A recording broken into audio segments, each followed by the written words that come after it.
안녕하세요.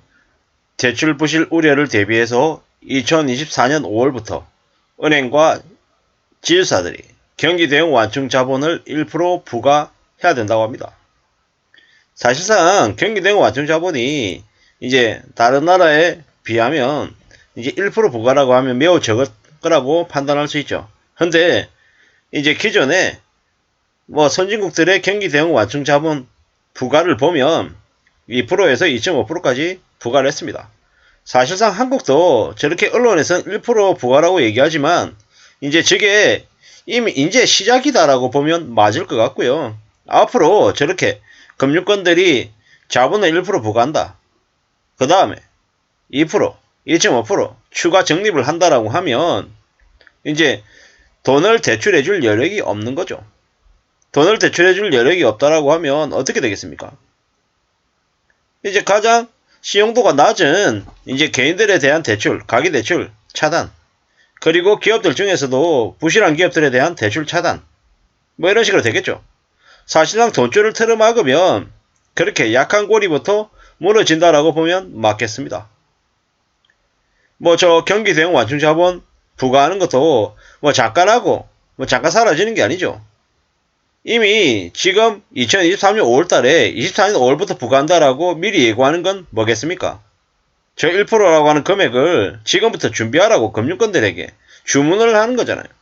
그러면 은행권들이 지금부터 어떻게 하겠습니까? 대출을 서서히 줄이는 거죠. 왜? 그래야 2024년 5월 그 1%라고 하는 수치를 맞출 수 있기 때문이고요. 그리고 그게 1%로 끝나면 다행이겠지만 지금 벌어지는 상황으로 봐서는 1%로 끝날 것 같지 않다라는 겁니다. 예전에 이제 어딥니까? 기재부에서 그 올렸던 내용들이 있었어요. 거기에 다른 나라 사례를 이제 제시했던 게 2에서 2.5% 부과하는 다른 나라의 사례들을 제시했단 말이에요. 그 사례를 왜 제시했겠습니까? 그와 비슷하게 흘러갈 거다라고 이제 밑밥을 까는 거다라고 이제 저는 생각하는 거죠. 결국은 저렇게 이제 은행이 충당금을 적립한다라는 건 1번은 대출을 증가하는 거고 2번은 기존에 대출받은 이들에게 가상금리를 부과해서 이자나 이런 것들을 더 받아낸다라는 거죠. 왜? 더 받아내야 당장 은행에 부족한 그 자금을 쌓을 수 있기 때문인 거죠. 앞으로 꽤 충격적인 일들이 벌어질 수밖에 없다라고 보면 거의 맞습니다. 금융권 관련한 주식들 주가 내려가지 않겠습니까? 그리고 가장 실적이 부실한 기업들 주가 내려갈 수밖에 없습니다. 결국 저게 엄청난 큰 충격으로 우리 사회에 미칠 수밖에 없다라고 이제 보는 겁니다. 여러 차례 말씀을 드렸지만 한국은 현재 일본의 1990년도 그때 시기하고 비슷하다라고 보면 맞겠습니다. 주가 4만 포인트. 그렇지만 91년, 92년 걸쳐서 주가가 무려 15,000까지 내려갔던 그 시기, 그 엄청난 충격들을 한국이 이제 맞게 될 거다라고 보면 거의 맞을 것 같습니다. 무서운 얘기죠. 엄청난 얘기입니다. 이게 1% 부과하는 게 별것 아닌 것처럼 어물쩍 넘어가서는 된다 안 된다? 절대로 안 된다 안 된다. 이러한 경기 대응 완충 자본 부과한다라고 하는 얘기가 얼마나 무서운 얘기인지 정말 뼈저리게 느끼고 감안하면서 지내야 된다라는 말씀을 좀 드리고 싶습니다. 앞으로 이와 유사한 일들이 계속 생기겠죠. 경기 대응 완충 자본 적립 지표, 국내은행 건전성 현황 이런 것들을 고려해서 1% 부과하는 걸로 얘기했다라고 하는데 지금 잘 생각해 볼 필요가 있습니다. 기업 신용도가 빠르게 증가해서 높은 수준의 적립 신호가 확인됐다. 무슨 얘기입니까?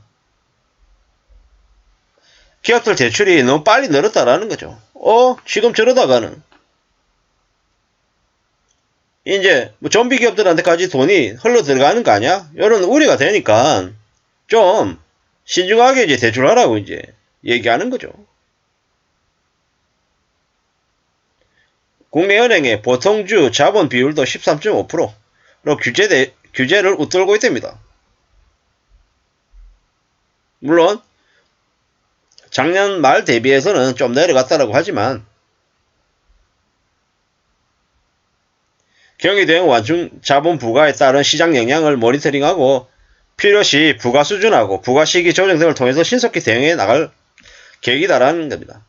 부과 수준 1%로 적립했는데 이거 1.5%, 2%, 2.5%더 올릴 수 있다. 그리고 기간은 금방 끝나지 않을 수도 있다라는 이야기를 아마 저렇게 두리뭉실하게 얘기하는 것 같습니다. 앞으로 꽤 충격적인 일들이 벌어질 수밖에 없고 그로 인한 그 많은 사람들의 그 고통 감내는 어쩔 수 없을 거다라고 봐야 될 것 같습니다. 무서운 얘기입니다. 무서운 얘기. DSR이라고 하는 게 뭡니까? DSR. DSR은 그 소득을 감안해가지고 그 대출 이제 원리금을 상환하는 거잖아요.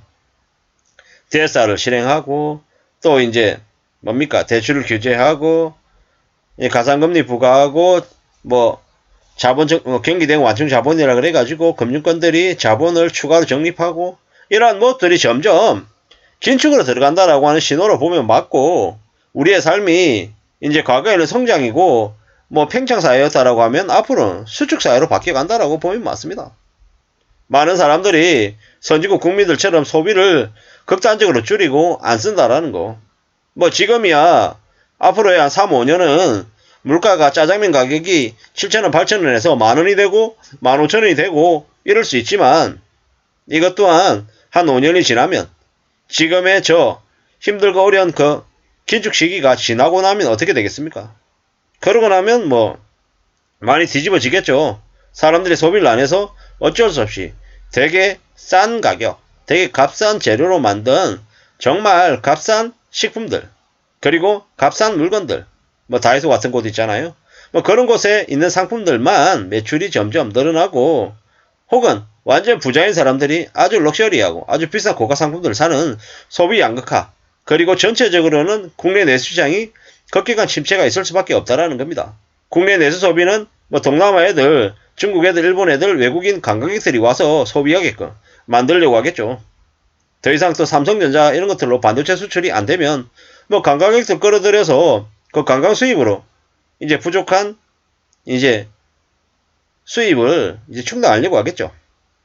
점점 더 삶이 빡빡해지고 어려워질 것 같다라고 보면 맞겠습니다. 참 쉽지 않은 모습이죠. 저런 심각하고 어려운 현실들을 내다보면서 어떻게 살아야 될지, 어떤 모습을 만들어가야 될지 잘 이제 고려하면서 지내야 될 것 같습니다. 절대로 지금 괜찮은 상황이 아니다라는 거. 그리고 앞으로 주가 폭락이나 뭐 달러 급등이나 매우 혼란스러운 충격적인 일도 벌어질 수 있음을 우리는 명심하며 지내야 되겠습니다. 감사합니다.